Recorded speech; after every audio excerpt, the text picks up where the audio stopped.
과거 대통령의 아들 중에 청와대에 들어가서 살기를 거부한 아들이 한 명이 있었습니다. 갑자기 신분이 바뀌어지고 그래서 청와대에 들어가서 살려고 하니까 너무나 생활이 거북하고 부담스러운 거죠.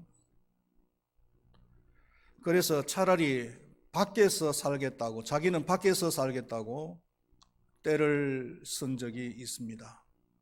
이것 때문에 대통령 부부가 한동안 고민한 적이 있습니다. 생활의 위치가 변하고 환경이 변하면은 자신의 삶의 태도도 바꿔 나가야 하는 것입니다. 우리나라의 국민소득이 3만 불이 넘습니다.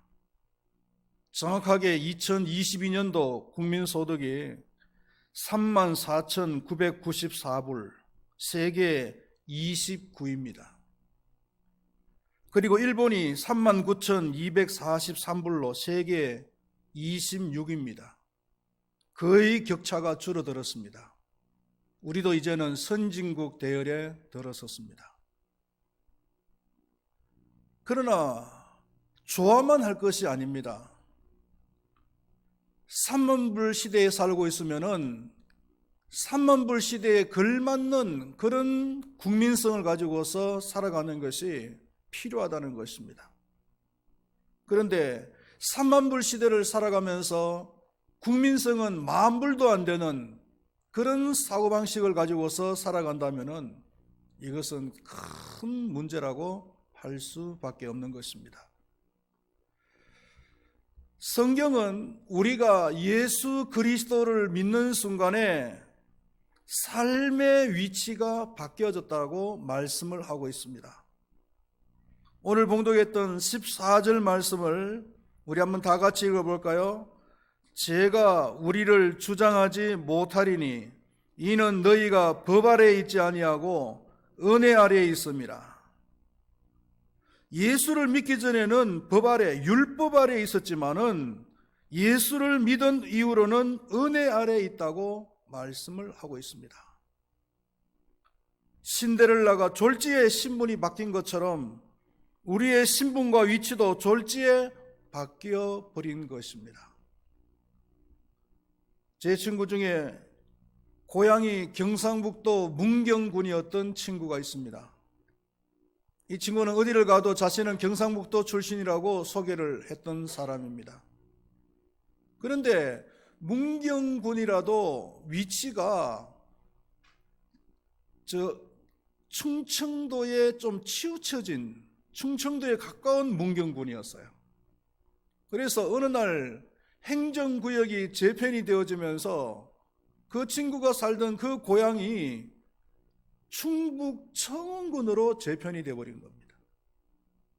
그래서 자기는 이사도 간 적도 없고 가만히 한 곳에서 살고 있는데 어느 날 행정구역이 바뀌어가지고 경상북도 출신이 충청북도 출신이 되어버린 거예요.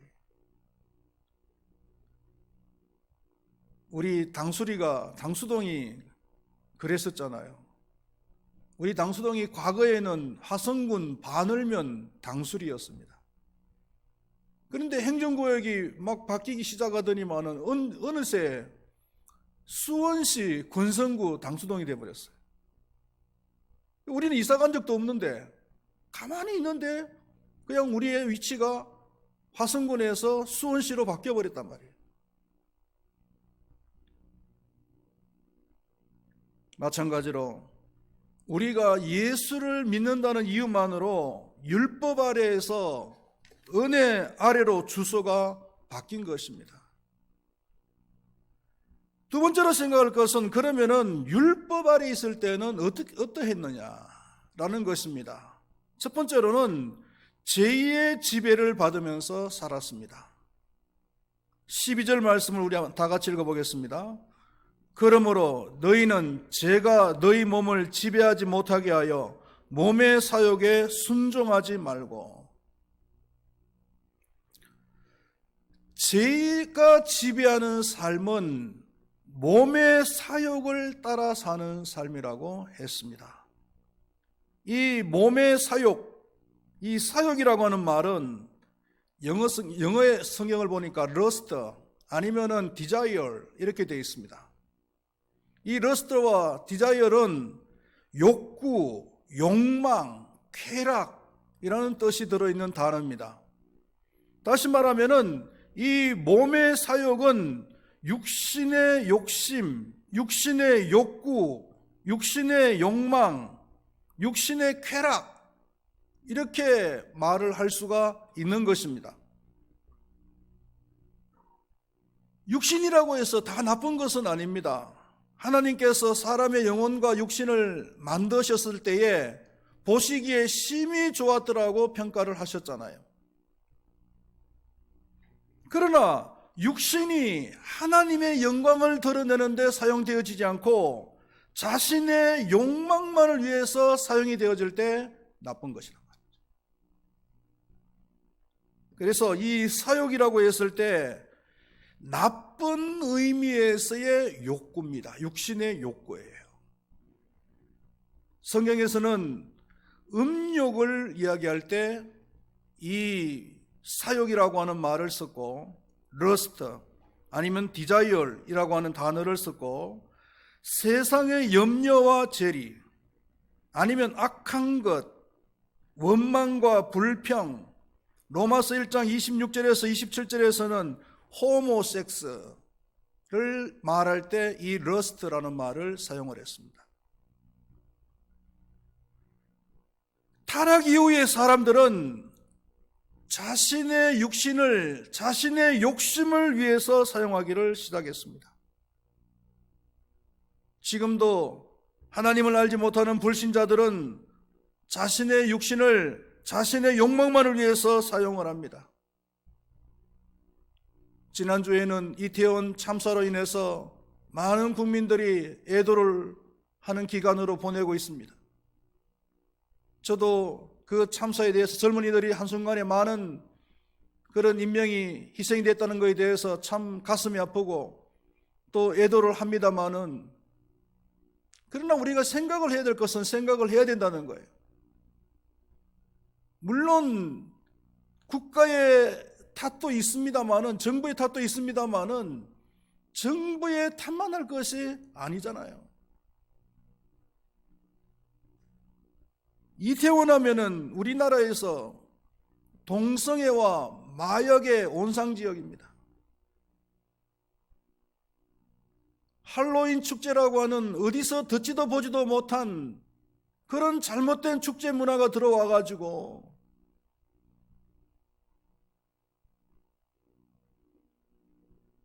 그 축제가 끝나면 그 많은 인파들이 얼마나 많은 죄를 짓겠는지 한번 생각을 해보십시오.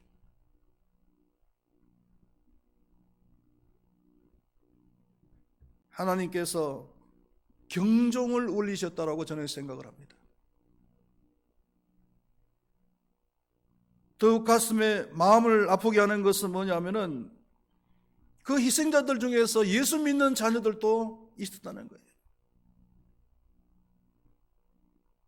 신앙으로 양육만 잘했다면은 내일 주일을 지키면서 기다리면서 준비해야 될 그 토요일 밤늦은 시각에 그 이방 축제 자리에 가 있다는 거지.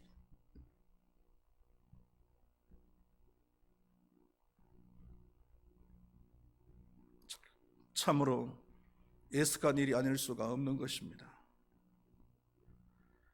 그러나 하나님을 믿고 은혜 아래 있게 되면은 13절 말씀에 보니까 오직 너희 자신을 죽은 자 가운데서 다시 살아난 자 같이 하나님께 드리며 하나님께 드리는 삶을 살아야 됩니다. 베드로전서 2장 9절에서는 그러나 너희는 택하신 족속이요 왕같은 제사장들이요 거룩한 나라요 그의 소유가 된 백성들이니 예수 믿고 바뀌어진 우리의 신분에 대해서 말씀을 해주고 있는 겁니다. 제사장들입니다. 예수를 믿고 나면은 이제는 제사장이 되었다고 그랬어요. 제사장이 과거에 뭐 하는 사람들이었습니까? 성전에서 하나님의 일만 하도록 구분된 사람들이 바로 제사장들이잖아요. 왕 같은 제사장이라고 했어요. 왕 같은 제사장이라고 하는 말은 왕이면서도 제사장이라는 거예요. 그러니까 내 자신을 거룩하게 잘 다스리는 사람, 이렇게 번역을 할 수가 있습니다. 왕 같은 제사장.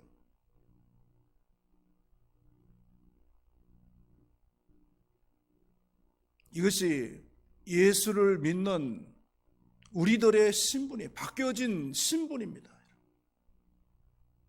한번 따라 봅시다, 여러분. 나는 왕 같은 제사장이다. 한 번 더요. 나는 왕 같은 제사장이다.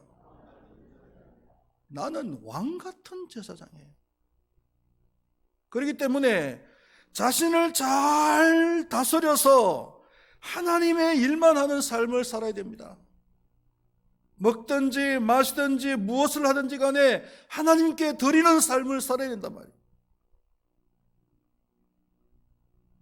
이렇게 하면은 또 무슨 오해를 하실 수가 있는데, 하나님의 일이라고 해서 꼭 목사가 돼가지고 전적으로 말씀 전하고 전도하는 그런 삶만 이야기하는 것은 아니에요. 기도하고 헌금하고 전도하고 예배하고 이런 것들만 하나님의 일이라고 말을 하지는 않습니다.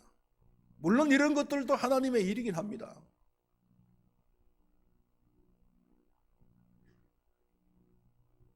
우리가 하는 모든 일들이 다 하나님의 일이 될 수가 있다는 겁니다. 여러분들이 목회자가 안 되고 선교사가 안 되고 전도사가 안 된다 할지라도 평신도로서 하는 모든 일들이 다 하나님의 일이 될 수가 있다는 거예요. 단 그 동기와 목적이 하나님께 맞춰 있을 때,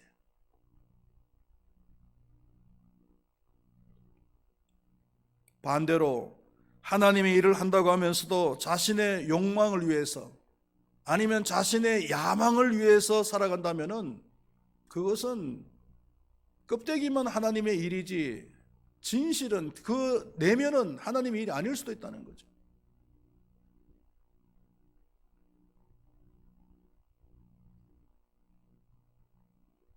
목사에게 적용을 하면은 목사가 대형 교회를 추구하는 것, 과연 그것이 하나님의 뜻에 부합한 일인가? 지난주에도 오래된 유튜브 영상을 한번 보는데요, 그 사랑의 교회, 우리나라의 대형 교회로 아주 대표적인 교회잖아요.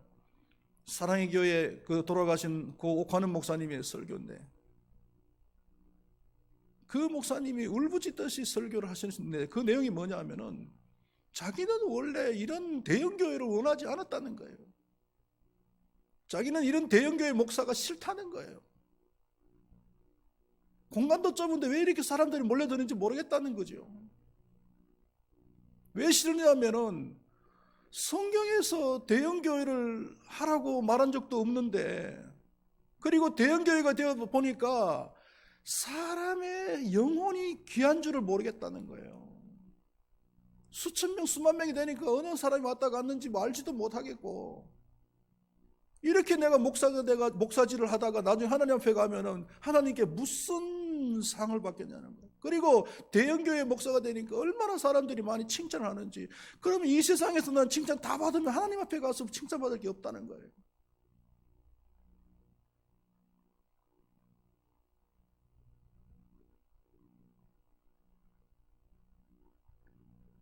그럼에도 불구하고 오늘날 많은 목회자들이 그냥 교인들을 모으고 대형교회를 갖다가 추구하잖아요. 그게 하나님의 뜻인지 하나님의 일인지 아니면 자신의 야망인지 우리가 엄격하게 한번 구분을 해봐야 된다는 거죠.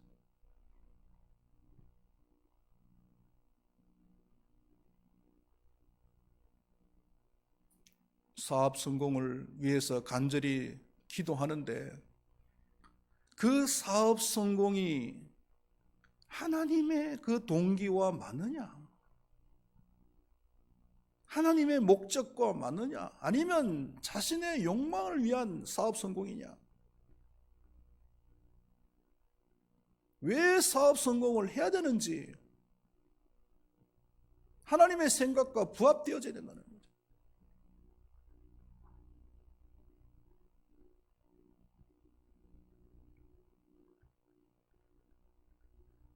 여러분, 부자가 되기를 원하십니까? 그럼 여러분들이 왜 부자가 되어야 됩니까? 그 동기와 목적이 하나님의 생각과 맞아야 된다는 거예요. 하나님께서는 무작정 아무에게나 다 부자 되게 만드시진 않아요. 분명히 내가 부자가 되어야 될 하나님의 뜻과 부합된 그런 동기와 목적이 있는 사람들이라야 부자가 되는 거죠. 그렇지 않으면 목회자가 아무리 중보 기도를 한다고 해도 그 사람이 부자가 되는 건 아니에요. 여러분들이 왜 건강해야 되는 겁니까? 거기에 부합된 하나님의 뜻이 있습니까?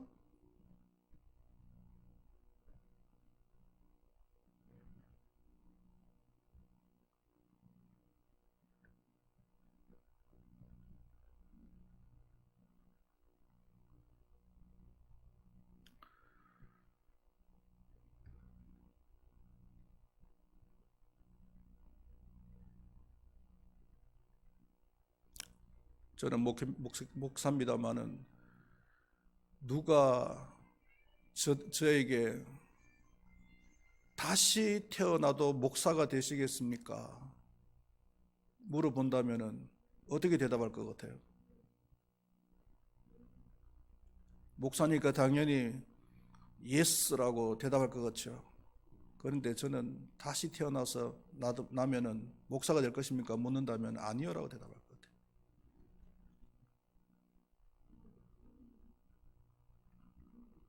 벌금 3,000원입니다. 한동안 안 받았더니만.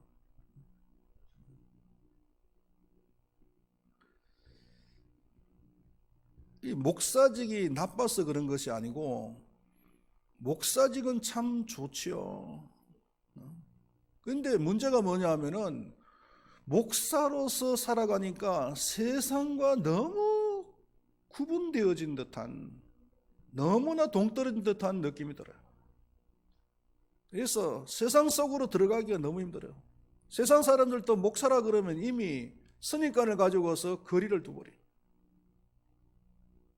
차라리 평신도로서 하나님의 일을 한다면 훨씬 더 세상 속으로 들어가기가 쉬울 것 같아요.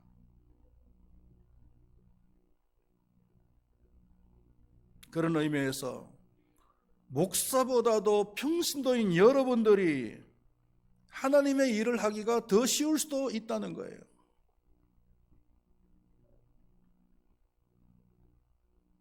여러분들이 처해진 처소에서 삶의 동기와 목적을 온전히 하나님께 드리시기를 축원드리겠습니다. 두 번째로 율법알이 있을 때는요, 우리의 육체를 불의의 무기로 사용을 했다고 했습니다. 좀 누가 말려주시죠.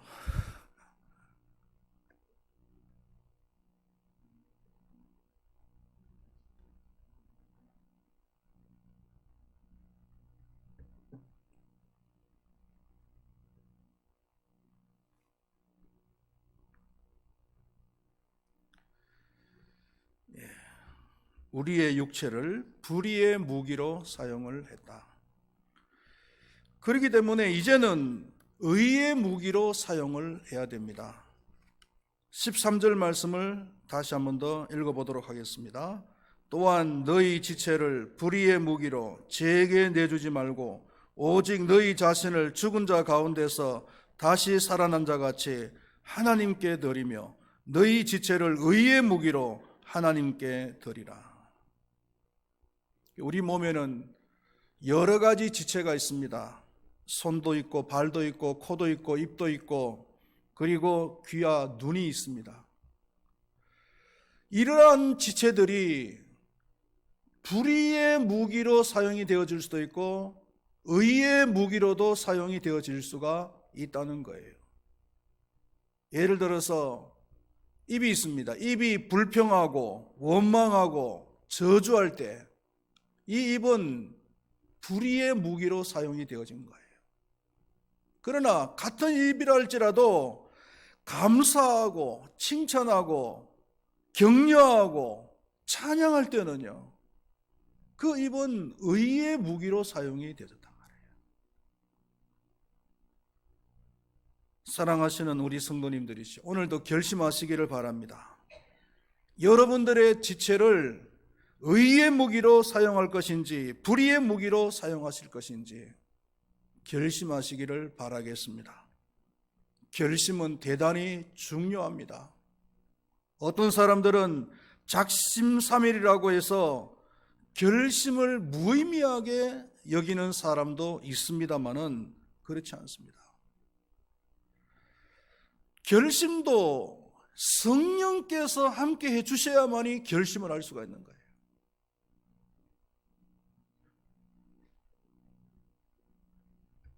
아무나 결심할 수 있는 것이 아니에요. 제가 오늘 이런 말씀을 드릴 때 마음속으로 결심을 하는 사람이 있고 결심을 하지 못하는 사람이 있습니다. 결심을 하는 사람은 성령께서 도와주신 거예요. 그러나 결심하지 못한 사람은 성령님과 아무런 상관없이 지금 자리에 앉아 있는 거예요. 결심도 성령께서 도와주셔야만이 가능한 거예요. 그리고 작심삼일이라고 했을 때 3일 동안은 결심한 대로 살 수 있잖아요. 그리고 3일 만에 그 결심이 무너지면 3일 후에 또 결심하면 돼요. 3일 반복해서 계속 결심해서 살다 보면은 어느 순간에 내 자신이 그 결심대로 살고 있다는 것을 발견하게 되는 거죠. 이것을 신학적인 용어로서는 성화라고 합니다. 성화. 죄의 지배를 받으면서 살고 있던 사람이 예수를 믿었다고 해서 어느 날 한순간에 180도 바뀌어진 삶을 살 수는 없어요. 물론 하나님께서 하시면 가능할 수도 있겠죠. 또 우리가 그런 삶을 살 수 있다면 얼마나 좋겠습니까만은요. 지금도 사탄이 착각을 하고 있는 것이 있어요. 그게 뭐냐면은 주인이 바뀌었는데 예전에는 사탄이 나의 주인이었지만 제가 나의 주인이었지만은 이제는 예수를 믿고 난 뒤부터는 주인이 하나님으로 바뀌었어. 그런데 아직도 사탄은 착각하기를 자기가 주인인 줄 알고 있는 거야. 그래서 자꾸 죄로 지배를 하려고 그러는 거예요.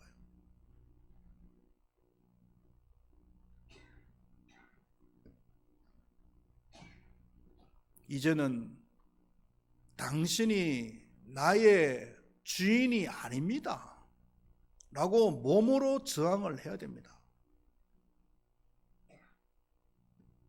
이 싸움이 만만치가 않다는 거죠. 그리고 이 싸움이 하루아침에 되는 문제가 아니라는 거죠. 오랜 시간의 싸움으로서 이루어지는 겁니다. 미국에서 있었던 어느 교회에서 있었던 얘기입니다. 한 교인이 목사에게 저는 이 교회에 30년 동안 출석을 했습니다. 그동안 예배도 열심히 참석을 했습니다. 아마도 3,000번 정도의 설교는 들었을 것입니다. 그런데 놀라운 것은 그 많은 설교 중에서 단 한 편의 설교도 기억이 나지 않습니다. 라면서 목사님을 몰아붙였어요. 목사님 마음에 안 든다 이거죠. 그러자 다른 한편에 있던 중년 남자가 일어나서 말하기를 나는 결혼한 지 30년이 지났습니다. 그동안 저는 32,850번의 식사를 했습니다. 그 식사를 매번 저의 아내가 해 주었습니다.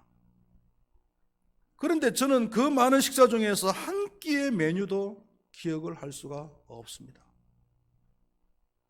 그렇지만 식사를 할 때마다 많은 영양을 공급받은 것은 사실입니다. 아니라면은 지금쯤 나는 굶어 죽었겠지요. 이렇게 얘기를 했다는 것입니다. 오랜 기간 동안의 식사가 나를 성장시키고 변화시킨 것처럼 성화도 단 한 번의 은혜나 결심으로 이루어지는 것이 아니라 여러 번 그리고 오랜 기간의 결심으로 이루어집니다. 여러분, 오늘도 여러분들의 그 지체들을 악의 무기로 사용하지 마시고 의의 무기로 사용하기로 결심하시기를 바라겠습니다. 성령께서 도우실 겁니다. 기도하겠습니다. 하나님 아버지, 우리가 예수를 믿기 전에는 법 아래에 있었습니다. 사탄이 우리의 주인이었습니다. 그러나 예수를 믿고 난 뒤에는 주소가 바뀌었습니다.